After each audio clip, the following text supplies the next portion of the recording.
Hello crafty friends, my name's Alicia, but you can call me Crafty Al.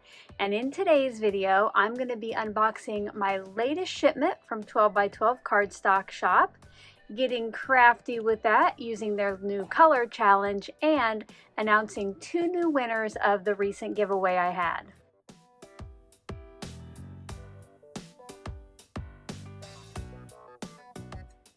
Thank you so much for stopping by today. If this is your first time to my channel, I hope that by the end of this video, you'll be inspired to click on that subscribe button below and ring the bell for notifications. If you're already a subscriber and regular viewer, welcome back. I'm so glad that you're here again. As I mentioned in the intro, I have some new goodies from 12x12 Cardstock Shop, so I thought I would stop by and open that with you. Now make sure to stick around, because if you entered my sampler pack giveaway from last month, the original winners did not claim the prizes, so make sure to keep watching to find out if you're one of the lucky redraw winners. Are you ready to find out what's in the box?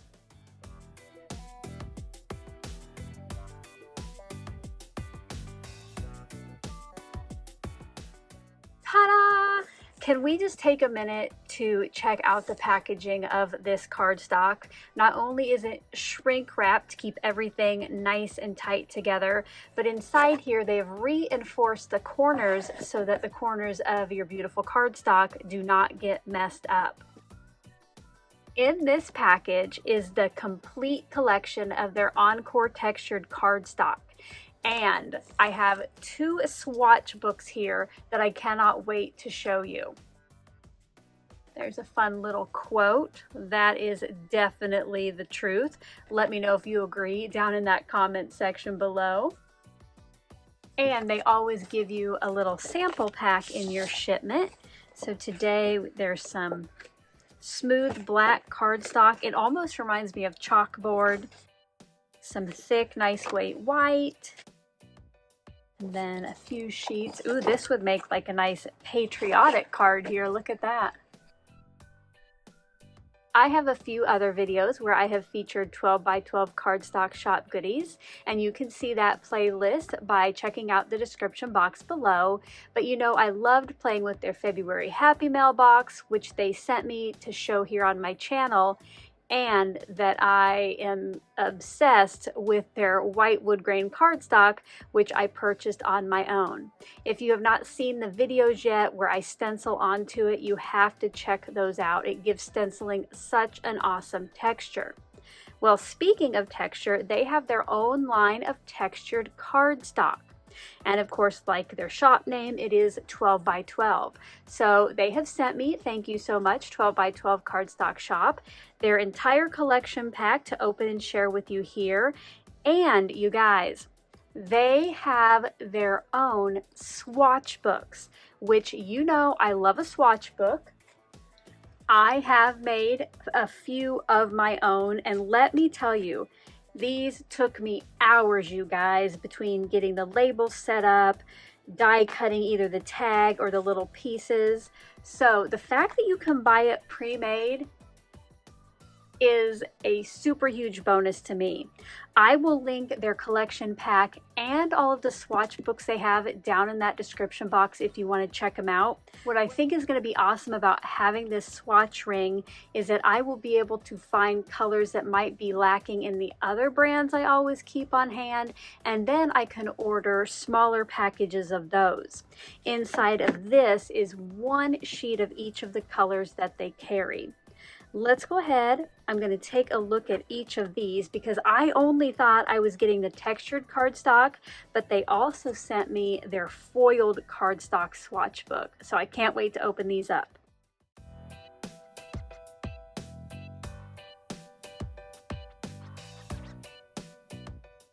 I'm not sure if you can see the texture on this cardstock, but I love that when I do die cutting projects with it, it's going to add even more detail and texture, right? Let me know if you're a fan of texture cardstock down in the comment section and what you've used it for recently. One of the great things about the swatch book, not only do you get to see each of the colors, which there are 100 in their collection, but then on the back they have already went and labeled each of them for you with the item number. So if you're going to go purchase that, it will be nice and easy to look up. Okay, are these not gorgeous? I cannot wait to find some of my favorites and place in order. They have like really shiny ones like mirror, and then they also have some matte ones. Gonna add some great shine to a project. As I mentioned earlier, later in this video, I'm going to be announcing new winners of a recent giveaway I did. I made some sampler packs using the 12x12 Cardstock Shop's Happy Mail box. Well, the 2 original winners did not claim them, so I will be sharing new winners later, so make sure to keep watching. If you are one of the lucky winners, make sure to claim it. But in that original video where I created the cards that are up on screen now, I asked subscribers who were interested in winning to give me some of their favorite Encore cardstock colors. So I thought what I would do is share some of those here with you, and then you can let me know if you like those as well, or if another color caught your eye. What I did was I went through the comments on that original video, and I just wrote down a few that I just kept noticing. I'm sure there were other ones that were loved as well, but I thought it would be fun to take a look at those. So I'm just going to go through the swatch book from top to bottom looking for the names that I wrote down. And the first one that I came upon was Dutch Iris, which is a beautiful purple color. The next one was Blue Jeans. That's just kind of a nice navy-ish color. That is a great shade. Waterfall was another one, a nice light blue. These might actually make a nice card together just with the colors.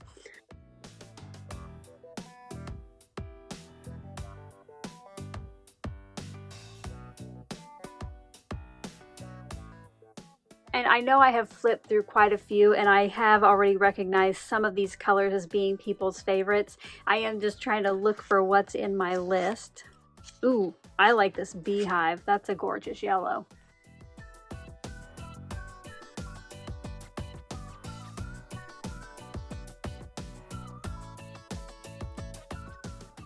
I love how they have a lot of different reds. The collection that I keep the most of, I only have like 2 reds in there, so I'm definitely gonna have to find some that I can purchase to kind of fill in what mine is missing. And here's that last one I was looking for, Parfait. It's almost a kind of pink salmon-y color. So again, I think all of those might look kind of nice together, but I'm going to be creating today with their latest color challenge from Instagram. So it seems to be about each week they have a color challenge. It's just participating for fun over on their Instagram account. I will link their account and the latest challenge down in the description box, so I hope you'll go follow them and check that out and play along. And they give you the colors for the week. They show you the fronts and then of course the backs for the labels. And even if you don't have their cardstocks, maybe you have another brand cardstock that you can use, just try to match those colors up as best as you can. But I'm going to go ahead and find the latest colors from the challenge and be right back. This week's color challenge features hot pink, chartreuse, grasshopper, sea mist, and aster. I think this is a great color palette for spring, which has just started here in the Northern Hemisphere. I will be using these 5 colors from 12x12 Cardstock Shop, along with some dies and stamps from my stash to make a set of 5 colorful cards. So when I start the process here in a minute, I will tell you about other products and tools I'm using. But as always, if I ever leave you with any questions, feel free to leave those in that comment section below, and I'll get back to you just as soon as I can. Let's get crafty! I found each of the 5 cardstocks from the color challenge, and now what I'm going to do, when I use 12 by 12 cardstock in card making, I cut it into 4 by 6 pieces. If I do that 4 inches wide, I can get 6 from each 12 by 12, and most of the time the cardstock that I choose, it wouldn't cover the whole front of the card and need to be 4 1/4 inch wide, so this is just a way to make some better use of your cardstock and make it last a little longer. Once those were all cut down, I brought in the Rainbow Bright 3 die from Tailored Expressions and cut 1 from each of the colors of cardstock. And you'll see here that white piece, that is actually removable labeling tape, and I just like to hold all of those pieces together while I go through and pick out all of the pieces for the final card. I like to do this ahead of time so that I make sure at the end I end up with all the pieces I need and not accidentally grab the wrong piece from the wrong color. So I went through and did that. I made the rainbows, but since there are only 5 colors and there are 6 arcs, the first and last arc of each of those rainbows will be the same color. While I work on putting together the rest of the rainbows, I thought I would stop by and announce the 2 redraw winners of those sampler pack giveaways. Now, if you want to check out and see exactly how I picked the winners, make sure to check out that original winner announcement video, which I'll have linked below. But I thought today I would just show you the names that popped up. The first winner will be the subscriber from the US. They had to share some of their favorite cardstock colors and then include the hashtag #USSubby, and the lucky winner was Fresh and Renewed with Teresa. Congratulations, friend, and make sure to keep watching to find out how you're going to claim your prize. The second winner came from my international subscribers who entered the giveaway, and they also had to let me know some of their favorite colored cardstocks, but then they had a separate hashtag to use. And congratulations goes to Paige Heron. Congratulations to both of you, and here is how you'll claim your prize. Just like last time, you will have a week, so you'll have until midnight on Saturday, April 5th. What you'll need to do is send me an email at callmecraftyal@gmail.com and let me know if you won the US or the international prize. Then come back to this video and leave a comment below with the first 3 letters of your email address. That way I can link up the YouTube account with the email that is claiming it. I wanted to add some texture behind the rainbows, so I brought in the wood plank panel die from Brass and Bliss Craft Company. Now, I definitely could have used my new favorite, the white wood grain cardstock, but I've also been wanting to try this die out. So I add this. If you have an embossing folder or some other type of plate, you could use that. Now I'm going to use some liquid glue to adhere my rainbow to that background. You do want to make sure when you set this first one down that it is nice and flush against that left edge and lays correctly how it should. You'll want to take probably the most time with this first arc. I did wipe off any excess glue I had on the right just so it didn't stick to my background. Once that first piece was in place, I added glue to the second. Again, I did my best to align those left edges, and then I pushed that right up against the edge of the first piece. Because of the liquid glue, it does give you some time to make sure it's just where you want it before moving on. Here's a look at one of those finished. I did set that to the side to dry and did the remaining ones off camera. Next, I brought in a pair of non-stick scissors and cut off the excess. I tried my best to keep one of the blades right up against the white cardstock and just snipped all of that off. Each of these pieces then got added to the front of a card base. Because it is slightly smaller than an A2 card, there is a white border around the edge, so you can see the difference between that wood grain texture and just the plain white of the card front. I finished assembling the rest of those off camera, and then it was time to work on the sentiments.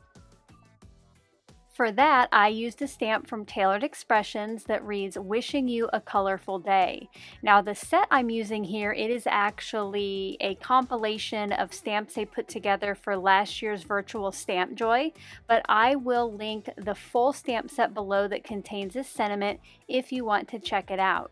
To make stamping all of these easier, I did create a jig where I pre-cut all of the sentiment die cuts, and then I stamped the sentiment one time just onto the back of my MISTI. Then I placed the jig or the negative part of one of those die cut pieces centered around that stamp. To help the sentiment stand out from the background, I did cut some colorful pieces using that same sentiment die, and I placed one onto the back of each of the sentiments at a little bit of an offset. Once those were all adhered together and dried, I did add some strips of foam tape to the back. Since the card was pretty flat so far, I thought this would add some nice dimension. When putting the sentiments onto the card fronts, whatever color was at the top and the bottom of the rainbow is the shadow color I chose for the sentiment. So on this first one, it is a light blue shadow behind the sentiment. Now you can definitely move this around on the front, put it wherever you think it looks best to you. I decided to put mine kind of down that lower left-hand corner. Since these cards are so colorful, I would love to know, what is your favorite color combo to use? Do you like a rainbow like I do, or do you have a pair of colors you like to put together? Let me know down in that comment section below. To finish the cards off, I wanted to add a little bit of sparkle, so I brought in some diamond dots I have. They're kind of a white iridescent, and I added 5 drops of the glue to each card front and then placed a diamond dot on each of those. Once these were dry, it's time to show them off, and here's a close-up look at the cards.